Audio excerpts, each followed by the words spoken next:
তুমি কি এখানে এসেছো গল্প শুনতে? সাবধান, কিছু গল্প শুধুই শোনার জন্য নয়, কিছু গল্প হয় অভিশপ্ত। এখন তুমি আর ফিরে যেতে পারবে না। এখন তুমি আমাদের মধ্যেই একজন। তুমি কি সত্যি একা আছো?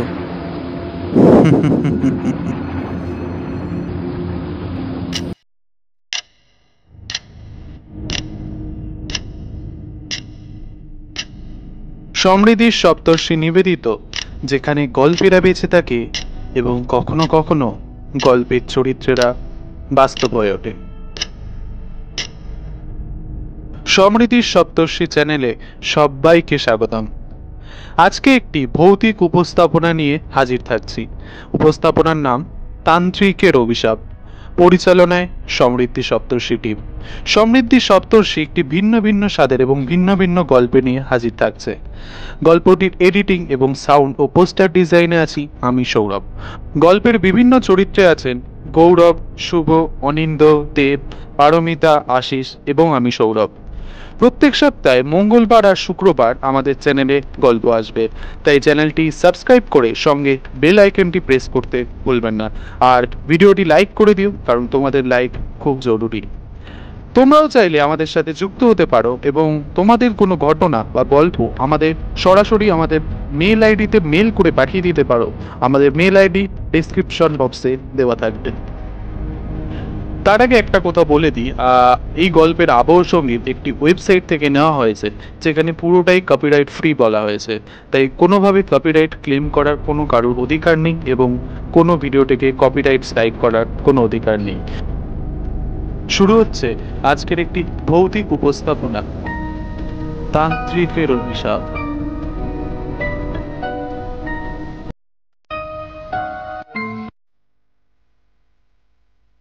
গল্পটা শুরু হয় তিনজন বন্ধুকে নিয়ে, অরিন্দম, সুব্রত ও সৃজিত।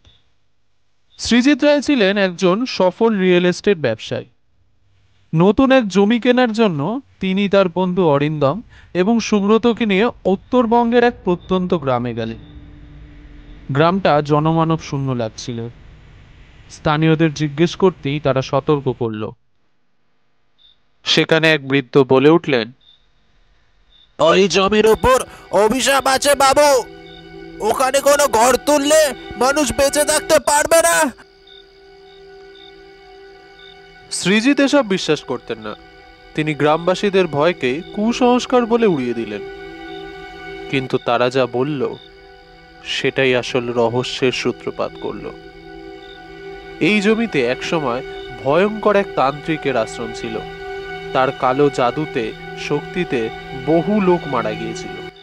সে নিজেও একদিন গ্রামের লোকেদের হাতে পুড়ে মরেছিল, কিন্তু মরার আগে বলে গিয়েছিল, যে আমার জায়গা দখল করতে চায় সে কি বিনামূল্যেই তা পাবে। সৃজিত হেসেই উড়িয়ে দিলেন।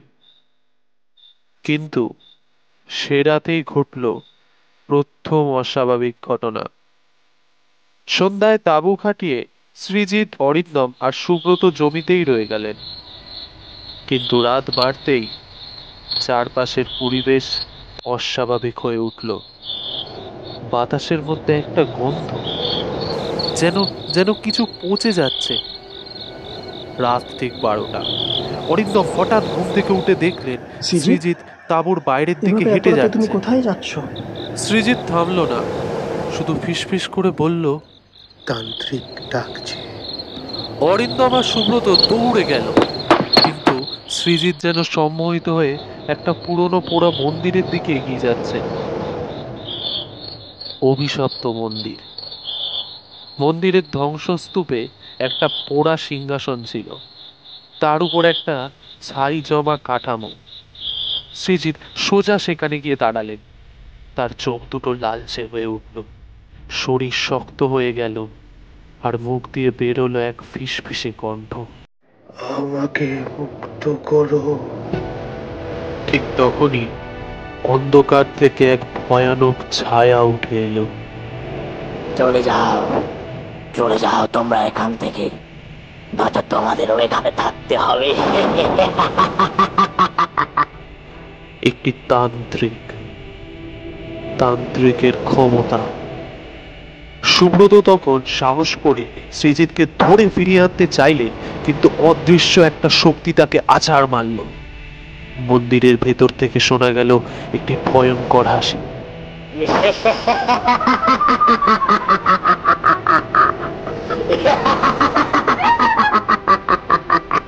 যে আমার জায়গা দখল করতে চায় সেটি বিনামূল্যেই তা পাবে। মাটির নিচ থেকে হঠাৎ অসংখ্য কালো হাত বেরিয়ে এলো। অরিন্দম আর সুব্রত কোনোভাবে শ্রীজিৎকে টেনে নিয়ে ছুটতে লাগলেন। পেছনে ভেসে এলো সেই ফিসফিসে গলা। তোমাদের পালানোর কোনো জায়গা নেই।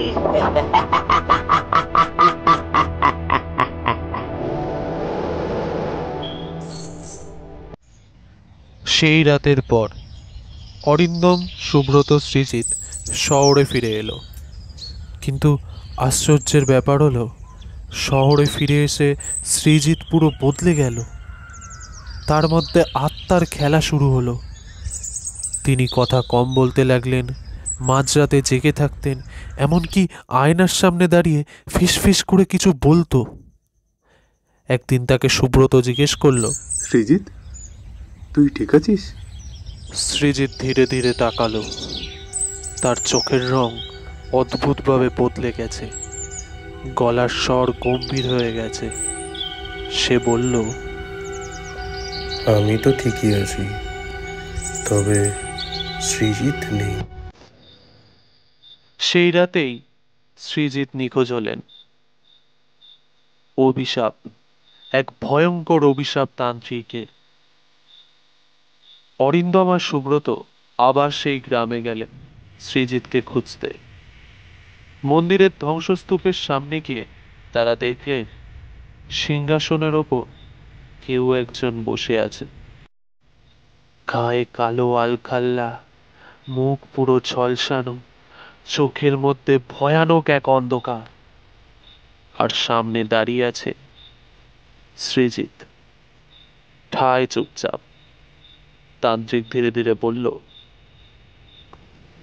নতুন নতুন নতুন দাস এসে গেছে, এবার তুমিও থাকো।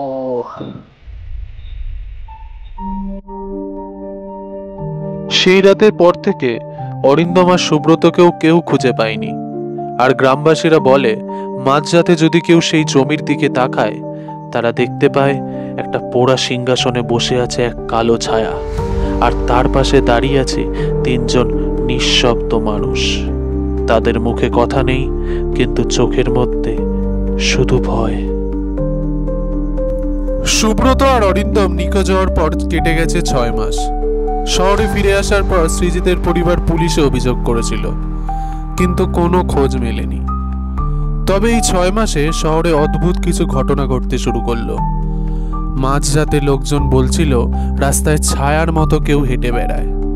কেউ কেউ বলছিল তারা সৃজিতকে দেখেছে, কিন্তু তার চোখ দুটো নাকি লাল হয়ে গেছে। একজন বৃদ্ধ লোক বলেছিলেন তিনি একটা গলির মোড়ে দাঁড়িয়ে থাকা কাউকে দেখে ডাক দিয়েছিলেন, কিন্তু সে মুখ ঘোরাতেই মুখের জায়গায় ছিল এক গভীর শূন্যতা।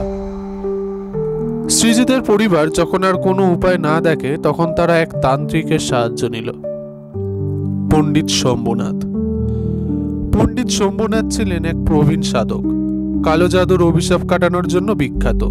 তিনি ঘটনাটা শুনে বললেন, ওরা সবাই এখন তান্ত্রিকের দাস হয়ে গেছে।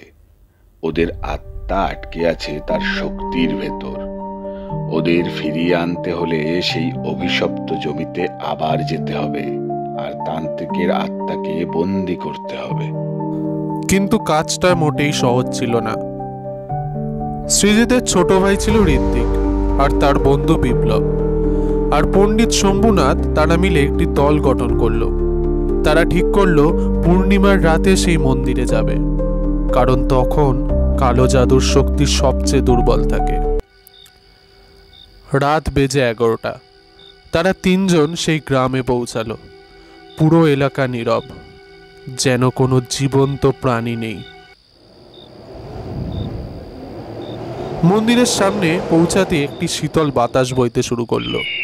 তারা হঠাৎ করে আশেপাশের সব পাখি চিৎকার করতে শুরু করলো। পণ্ডিত বললেন, সে জানে আমরা এসেছি, আমাদের সাবধান থাকতে হবে। অবশেষে তারা মন্দিরের ভেতরে ঢুকলো। সেই পোড়া সিংহাসনের উপর সত্যি কেউ বসেছিল, একটি কালো ছায়া, আর তার পাশে দাঁড়িয়ে ছিল তিনটি নিঃসার শরীর, সৃজিত, অরিন্দম আর সুব্রত। তাদের চোখ ফাঁকা, শরীর পাথরের মতো শক্ত, মুখে কোনো অভিব্যক্তি নেই। তান্ত্রিকের ছায়াটি ধীরে ধীরে কথা বলল। তোমরা এতদিন পর এখানে ফিরলে কেন? পণ্ডিত জপ শুরু করলেন। ঠিক তখনই সৃজিতের শরীরটা কেঁপে উঠল, তার চোখ স্বাভাবিক হতে শুরু করলো, মুখে যন্ত্রণা ফুটে উঠল। আমাকে বাঁচাও। কিন্তু তান্ত্রিক হেসে উঠল। তোমরা তোমরা সত্যিই ভাবছো আমি আমি ওদের ছেড়ে দেব?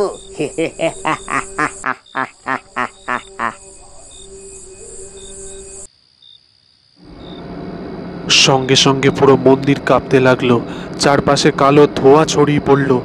পণ্ডিত শম্ভুনাথ দ্রুত একটা তাবিজ বের করলেন। এই তাবিজ মাটিতে ফেলতেই তোর শক্তি শেষ হয়ে যাবে। তান্ত্রিক গর্জে উঠল, না না, এটা সম্ভব নয়। সে নিজে ছায়ার মতো ঋত্বিকের উপর ঝাঁপিয়ে পড়তে গেল, কিন্তু পণ্ডিত মন্ত্রপাঠ শুরু করলেন। ওং হাং ক্রিং চামুণ্ডায় বিজয়া। তাবিজটা ছুটতেই মাটিতে আগুনের মতো আলো জ্বলে উঠল। তান্ত্রিক চিৎকার করে উঠল, না না, এটা সম্ভব নয়। তার ছায়ামূর্তি ধীরে ধীরে ফিকে হয়ে গেল, আর সৃজিত, অরিন্দম আর সুব্রত ধপ করে মাটিতে পড়ে গেলেন। তিনজন ধীরে ধীরে চোখ খুললেন, শরীর কাঁপছে, কিন্তু তারা এখন মুক্ত। পণ্ডিত বললেন, তান্ত্রিকের অভিশাপ ভেঙেছে, এখন ও আর কাউকে ভয় দেখাতে পারবে না। তারা সবাই মন্দির থেকে বেরিয়ে এলো, কিন্তু ঠিক তখনই পেছন থেকে একটা চাপা ফিসফিসানি শোনা গেল। তোমরা কি নিশ্চিত আমি চলে গেছি? মন্দিরের পোড়া সিংহাসনের ধ্বংসস্তূপের মাঝে একটা কালো ছায়া আবার ধীরে ধীরে গঠিত হতে শুরু করলো, আর বাতাসে আবার সেই শব্দ শোনা গেল। এই এই এই জমি আমার, এই জমি আমার, আর আমি এখনো এখানেই আছি।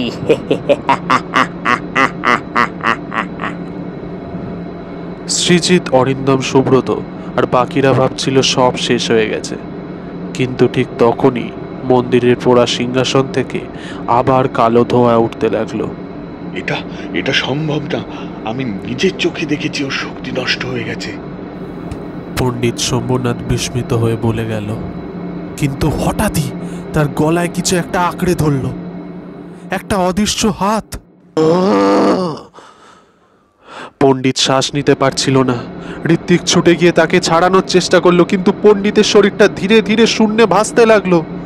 এত সহজে কি আমি মরবো?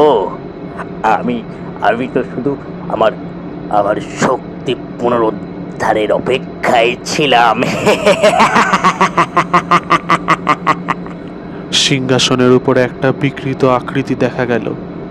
এবার আর শুধু ছায়া নয়, বরং একটা অর্ধেক ঝলসানো দেহ। এটা সেই তান্ত্রিক যে গ্রামের লোকেদের হাতে পুড়ে মরেছিল, কিন্তু আজও সে পুরোপুরি শেষ হয়নি। পণ্ডিত শম্ভুনাথ জানতেন এবার কিছু না করলে কেউই বাঁচবে না। শক্তি জোগাড় করে তিনি চিৎকার করলেন, ওকে হারানোর একটি উপায় আছে। ওর কঙ্কাল যেখানে আছে সেটা আগুনে পোড়াতে হবে। কিন্তু সমস্যা হলো তান্ত্রিকের কঙ্কাল কোথায় আছে কেউ জানে না। এদিকে তান্ত্রিক আবার সৃজিতের দিকে এগিয়ে গেল। তোর তোর শরীরটা আমার দরকার, আর আমি এখানে পুনর্জন্ম নেব। সৃজিত ধীরে ধীরে পাথরের মতো শক্ত হয়ে গেল, চোখ দুটো রক্তবর্ণ হয়ে উঠল।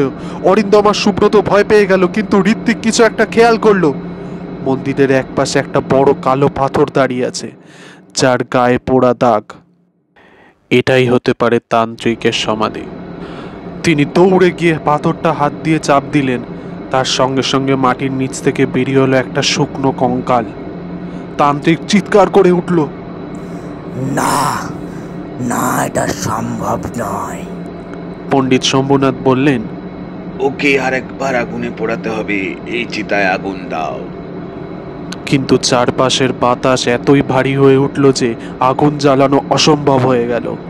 তান্ত্রিক এবার মাটিতে পড়ে থাকা সুব্রতকে টেনে তুলল এবং তার কানের কাছে ফিসফিস করল, তুমি যদি আমাকে সাহায্য করো তাহলে আমি তোমাকে ক্ষমতা দেব, ক্ষমতা। সুব্রত যেন কয়েক মুহূর্তের জন্য সম্মোহিত হয়ে গেল, কিন্তু ঠিক তখনই সৃজিত ধাক্কা দিয়ে তাকে সরিয়ে দিল এবং কাঠের একটা টুকরো দিয়ে কঙ্কালটাকে আঘাত করল। এবার আর কিচ্ছু করার নেই। পণ্ডিত শক্তি জোগাড় করে একজোড়া বিশেষ মন্ত্র উচ্চারণ করলেন। ওম নমঃ কাল ভৈরবায় স্বাহা। ওম নমঃ কাল ভৈরবায় স্বাহা। সঙ্গে সঙ্গে একটা আগুনের শিখা আকাশ থেকে নেমে এসে কঙ্কালটাকে জ্বালিয়ে দিল। তান্ত্রিক এক বিকট চিৎকার করে না না না না না, ধীরে ধীরে ধোঁয়ায় রূপান্তরিত হয়ে গেল। তার মুখ থেকে শেষবারের মতো কথা বেরোলো, এই অভিশাপ একদিন ফিরে আসবে, আর আমি ততদিন পর্যন্ত অপেক্ষা করব। আর তারপরই ধোঁয়াটে বাতাসে মিলিয়ে গেল।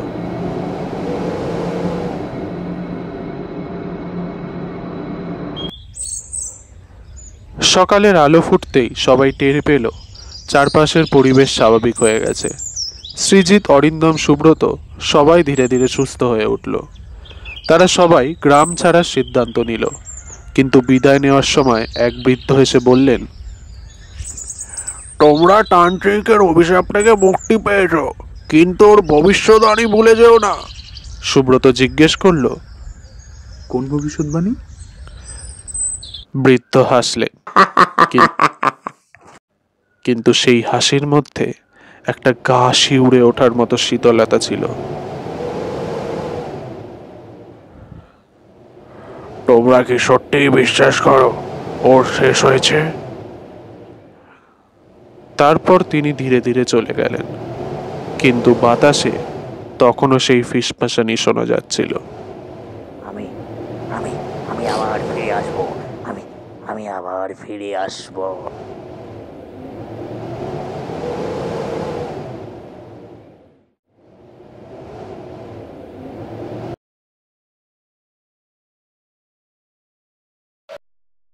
শুনছিলেন তান্ত্রিকের অভিশাপ।